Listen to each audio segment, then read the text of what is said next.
So we have another Conjuring spin-off of The Nun. You might remember from The Conjuring 2, there was a creepy nun that kind of looked like she had like kind of like the goth makeup on. She was in the back in the shadows and in paintings, and she'd move about in shadows and she'd scare you. Well, here's her origins. Because much like, with like the other Conjuring stuff, like, with the first Conjuring movie, they spun off with Annabelle, and then Annabelle had her own series. Well, now we're spinning off The Nun. So now we're going to learn the mysterious origins of the nun. And as it turns out, they're not all that engaging or surprising, I guess.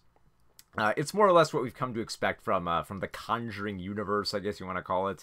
So what it is like, much like the Annabelle prequel or side story or whatever you want to call it, this takes place before The Conjuring 2. In fact, it starts off very poorly edited, with kind of like almost like a trailer from what happened in The Conjuring 2. Like it's a whole bunch of like diced up scenes to let you know, oh, by the way, there was remember that nun from The Conjuring 2? Well, now you're gonna get to see her movie. I'm almost surprised. I almost thought that that I thought we were seeing the trailer in the beginning. I thought like, okay, I want to see the movie. I don't need to see stock footage from Conjuring 2. I want to get into the nun here.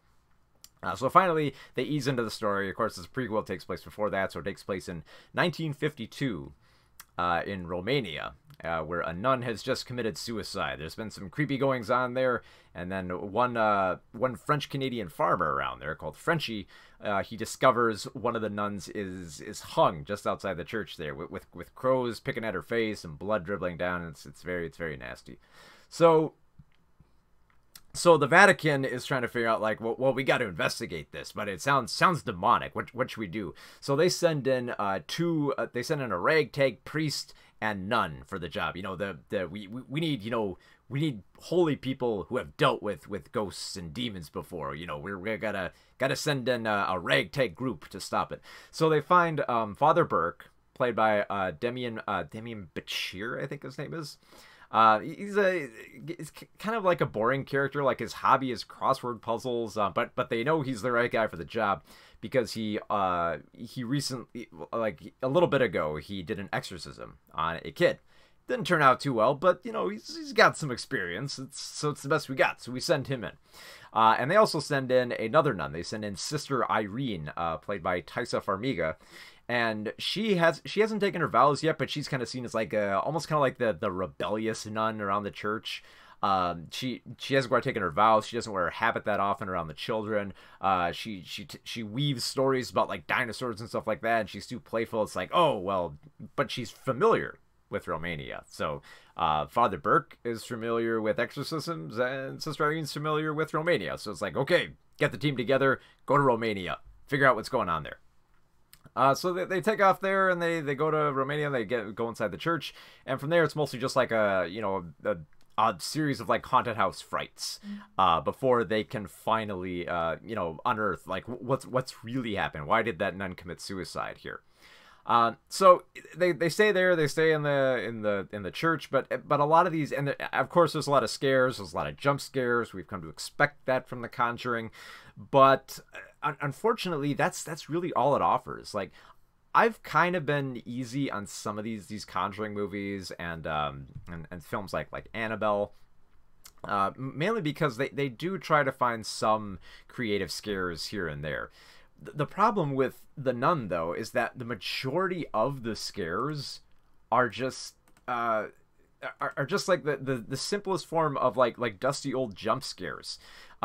You'll notice that like 80% of the frights in this film are based on the same concept. We look a certain direction, we see something creepy in the distance, we turn away, we turn back, it's gone, and then we turn away here, and oh my god, it's back. And this goes on and on and on and on and on and on and on and on and on and on. And then occasionally you'll get something creepy, that comes out of the woodwork. You'll get like maybe a vision of a nun will show up with like a snapped neck. Maybe you'll hear some demonic howling. Maybe you'll see like a snake pop out here and there. There's one kind of creative spook where it's one kind of creative like moment of spookiness where the father is lured out of his bedroom at night, and he's thrown into a grave and buried instantly. And they have this like neat concept too of like how how in Romania, when they're burying people with the plague, if you weren't quite dead, they put a little bell on top that you could ring the bell to let everyone know that you weren't quite dead. And of course he uses it here. They kind of have some fun with it a little bit. I want to stress that point. Because the thing is, like, you can tell that it's in the same vein as the other Conjuring type films, where it's more, I use this term to describe a lot of these types of films with jump scares as a roller coaster horror movie, where you're not so much going to be scared as much as the idea of being scared, where you see like a dark room and they open it and there's nothing in there, and we go further and further in, and you see the characters reach out their hand into the darkness, and you know something bad's gonna happen, and you have to laugh at it. You have to. Sometimes you laugh like, okay, they really are being that stupid, and sometimes you laugh like, oh, I can't wait to see what they're gonna do next. The problem is it blows its load with like too much of that. There's so many times where you quick cut away back and forth, between like something's there, then it's not there. Something's there, then it's not there. And there's a lot of there's a few twists they put in here too, but in order for these twists to happen, they're so manufactured to make sure that the characters do stupid things. Like at one point when they visit there, they find I think like the head nun of the church. But she doesn't reveal her face, and she sounds like she has a little bit of a raspy voice. She seems a little sinister, but we're trusting of her. So we just kind of trust her at face value. Or in this case, no face value, because we don't see her at all. She's kind of got like a black shroud or something like that. There's other, oh my goodness, Susie. There's other nuns inside this church, although it sounds like there weren't any before. And now all of a sudden there are. But maybe they are, maybe they aren't. Well, they reveal pretty early on that it's kind of like a bit of a hallucination. And this isn't really a spoiler, because if you pay attention to anything that's going on in this film, you'll find out that a lot of this stuff comes either like telegraphed or manufactured.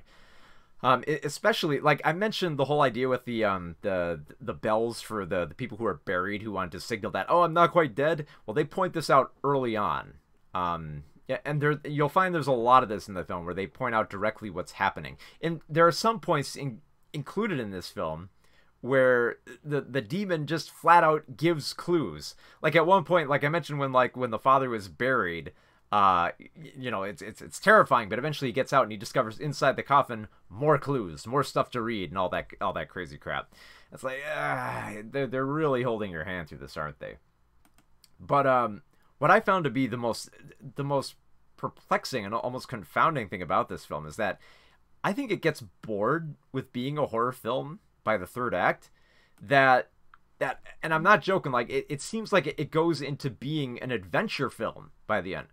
I'm not kidding, because when Frenchie shows back up, Frenchie's kind of like a bookend comic relief character. I like him, but I think I like him in the sense that he actually has personality. I mean, the Sister Irene character, there's not much to her. She's a little timid.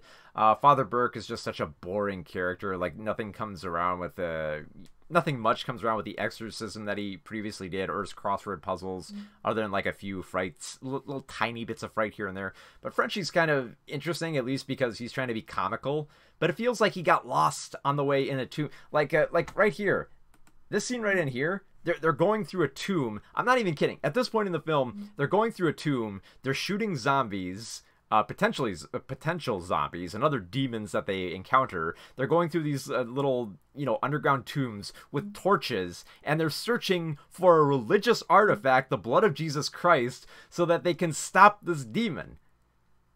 That's like straight up action adventure type stuff. Like it even comes complete with the dialogue. Frenchie feels like a character who is built for like an Indiana Jones type story here. Like it feels like he's in the wrong movie, because he gets in like a little bit of his kind of like Tomb Raider style adventure moments where he gets to say some funny lines here and there while encountering demonic forces and trying to stop them. But it's surprising, and I think it kind of saves the film a little bit. I think because at that point they realize that they are just trying to have fun with it, because so much of it I think is ineffective in the first half of this film. Like you can see like the mist on the ground there. There's a classic graveyard they have with crows during the day, and then at night it's all like spooky with mist rising up and so many gravestones, and there's a zombie nun coming out to get you, and all this crazy crap that's going on. That it's just bizarre. Like it almost reaches that level of fun though, almost, but it's just held back by the fact that it can't find any like unique or creative scares to go about here. Like I said, it's the same thing throughout. It's cut away, something's there. Cut back, cut away. It's here again. And you'll find that they do a lot of those types of jump scares to the point where they keep doing it. Like, those other jump scares where, you go looking for someone in the dark and then you see like feet skitter past. They don't even have quite the right music stings here. It feels very, very mild, which you don't want to say with a horror film like this.